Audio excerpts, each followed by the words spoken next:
Les problèmes de l'Algérie avec les Émirats, avec le Maroc, avec le Mali, les problèmes de l'Algérie avec plusieurs partenaires européens, l'évolution des foyers de tension qui éclatent dans les frontières, à toutes nos frontières. L'Algérie a du mal à s'adapter, qu'elle a de moins en moins d'amis, qu'elle a de plus en plus d'ennemis, qu'elle est basculée de partout, que ce soit au nord, que ce soit au sud, qu'elle a de plus en plus de conflits avec des voisins. C'est les dérives du régime algérien qui nous ont menés vers cette situation. De 2014 à 2024, le régime algérien a commis 3 grosses erreurs, 3 dérives qui ont affaibli le pays. Qu'est-ce qui s'est passé? En 2017, le Maroc, premier concurrent de l'Algérie, a réintégré l'Union africaine. En 2017, le roi du Maroc faisait une tournée dans les pays africains, la diplomatie marocaine était très active. Au moment où les pays comme les Émirats, comme l'Arabie Saoudite, comme le Maroc étaient en train de renouveler autour de dirigeants en bonne santé, avec des idées modernes, travailleurs, etc., l'Algérie avait commis l'immense bêtise de laisser Bouteflika au pouvoir en 2014. Dubaï, elle fait l'exposition universelle, le Maroc candidat pour la Coupe du Monde 2030. Les problèmes de l'Algérie avec les Émirats, avec le Maroc, avec le Mali, le nouveau virage opéré par les Russes, comme on l'a expliqué dans la précédente émission. L'alliance russo-émiratique a été dessinée pour réaliser une stratégie de conquête en Afrique de l'Est jusqu'en Afrique subsaharienne, les problèmes de l'Algérie avec plusieurs partenaires européens, l'évolution des foyers de tension qui éclatent dans les frontières, à toutes nos frontières, le nouvel ordre géopolitique mondial qui se dessine démontre que nous savons que l'Algérie a du mal à s'adapter, qu'elle a de moins en moins d'amis, qu'elle a de plus en plus d'ennemis, qu'elle a de plus en plus de difficultés à protéger ses intérêts, qu'elle est basculée de partout, que ce soit au nord, que ce soit au sud, qu'elle a de plus en plus de conflits avec des voisins, des partenaires étrangers, des pays arabes, des pays occidentaux. Cela s'explique par quoi?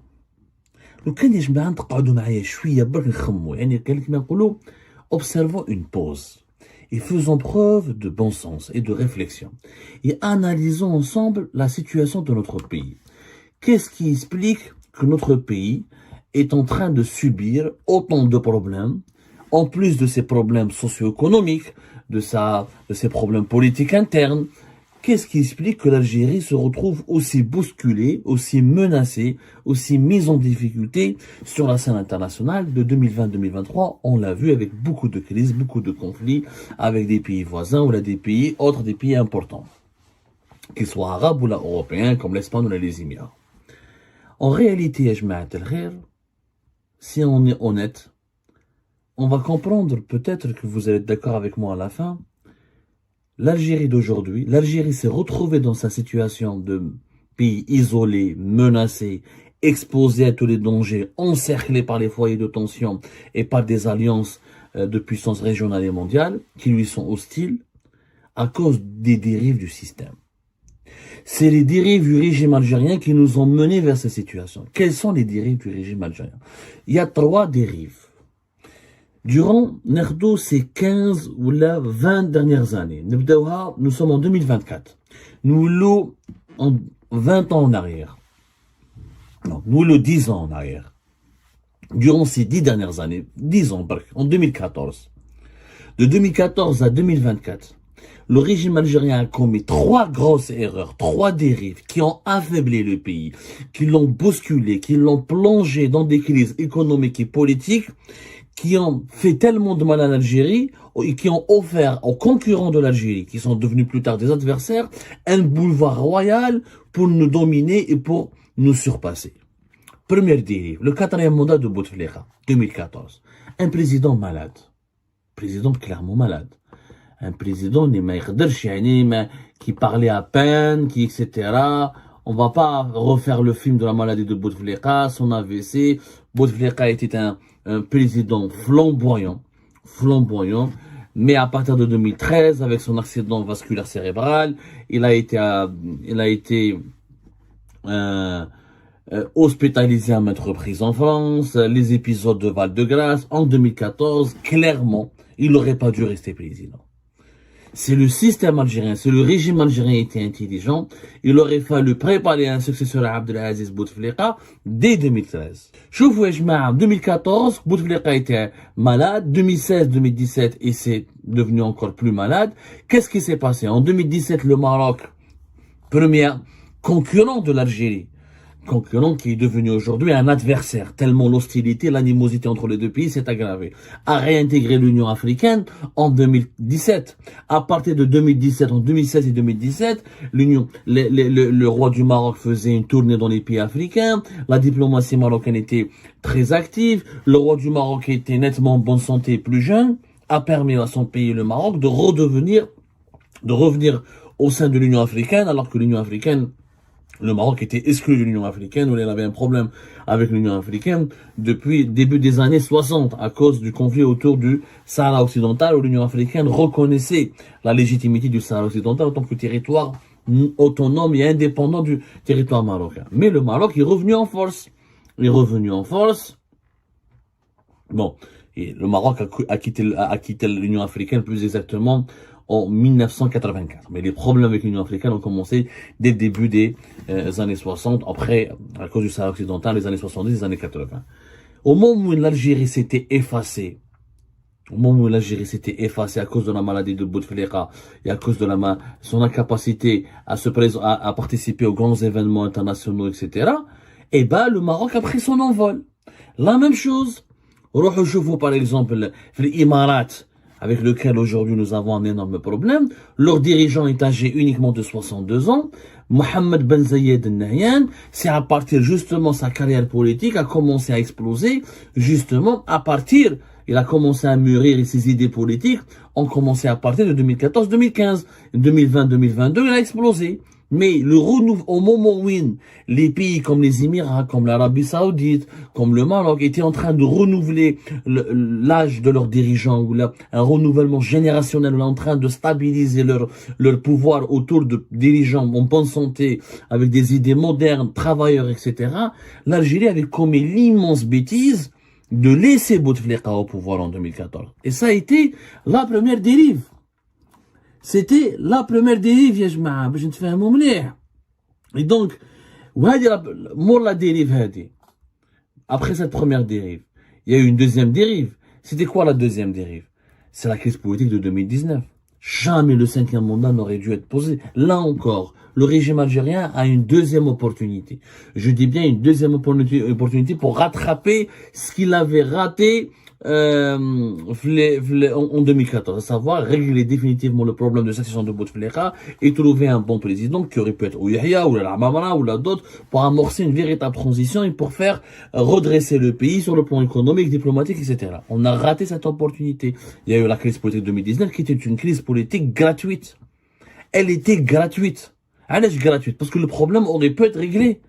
L'élément déclencheur, c'est vrai qu'il y avait le peuple algérien était en colère, mauvaise situation économique, pas de justice, beaucoup de corruption, mais l'élément déclencheur c'était là, le 5e mandat, qui était une connerie absolue, qu'on aurait pu l'éviter facilement en réglant ce problème de succession de Bouteflika.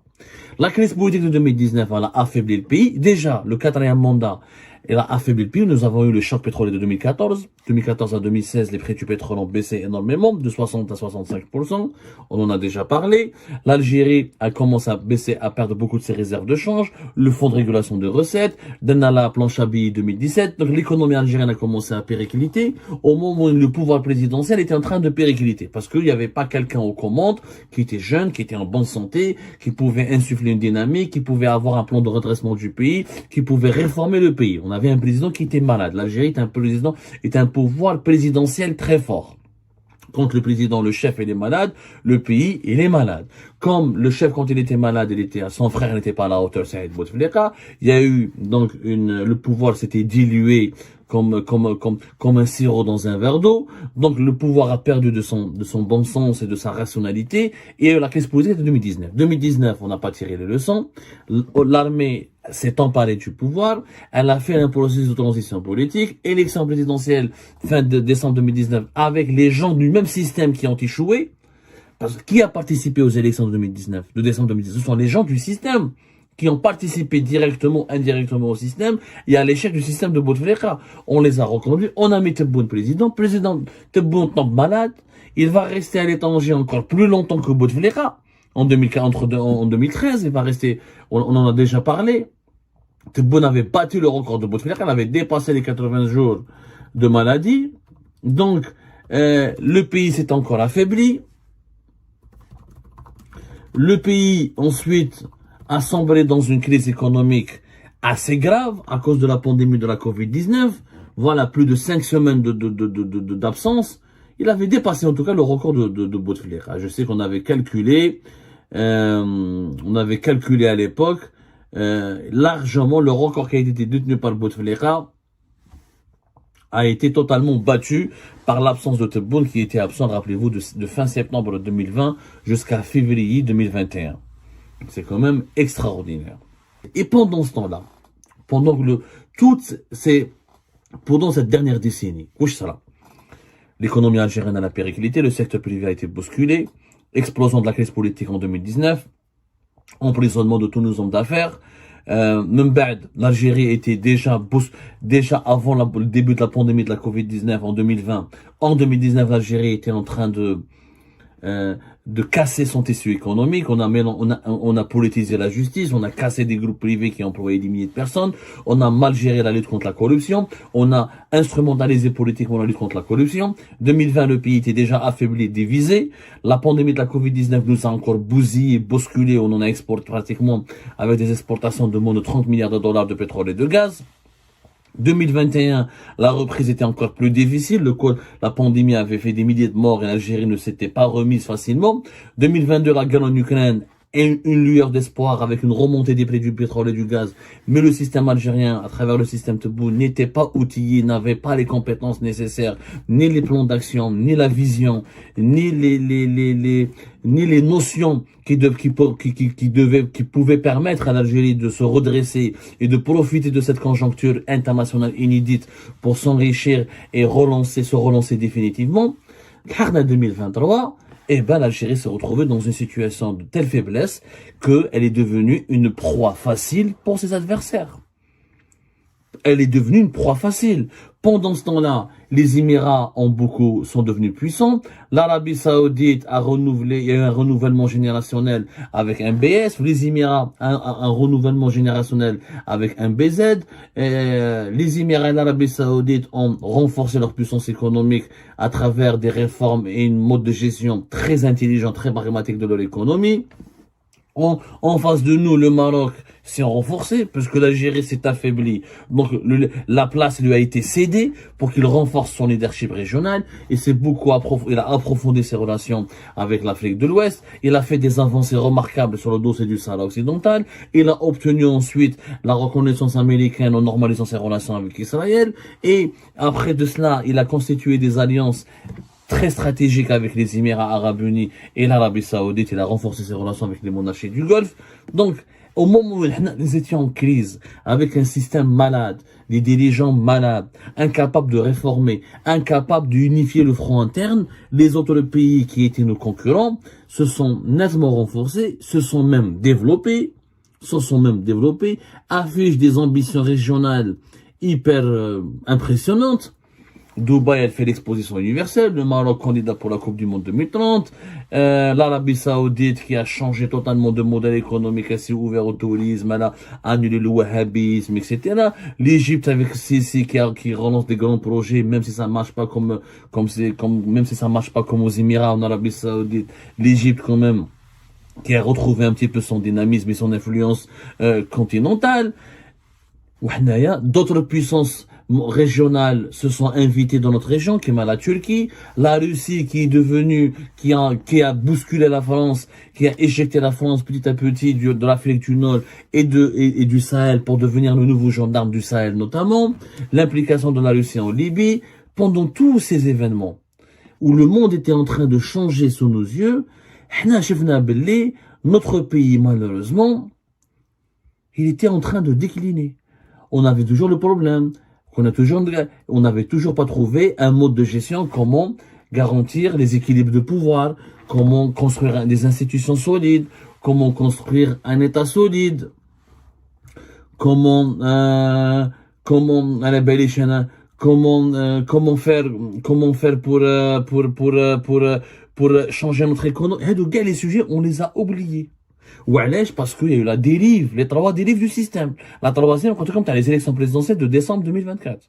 Si là, on ne permet pas, si on n'organise pas de véritables élections, avec une véritable transparence, avec une compétition, avec une concurrence entre les programmes, avec l'opportunité que des candidats sérieux possibles puissent arriver, et puissent décrocher ou arriver à la tête pour conquérir le pouvoir, on va prolonger le statu quo actuel, c'est-à-dire un pays qui est mal géré, qui fonctionne très très mal, qui ne se réforme pas, qui ne rattrape pas son retard technologique économique et qui est de plus en plus entouré par des ennemis, des adversaires qui font des alliances entre eux parce que ces adversaires ont le même rythme de développement similaire où là se retrouvent autour des mêmes valeurs, pendant que nous on est de plus en plus menacés, de plus en plus isolés. Et ben voilà les amis, c'était ça. Je vous remercie comme d'habitude pour avoir suivi la vidéo jusqu'à la fin. N'oubliez pas de nous laisser vos commentaires, vos réactions autour du sujet et de vous abonner à la chaîne si vous n'êtes pas encore abonné. Je tiens à vous remercier aussi pour votre soutien à notre chaîne, pour vos encouragements, pour vos commentaires aussi nombreux et diversifiés. Je tiens aussi à remercier nos abonnés et les personnes qui nous suivent régulièrement. Sans vous, ça n'aurait pas été possible. Donc voilà, merci encore une fois et à la prochaine dans une nouvelle vidéo. Au revoir.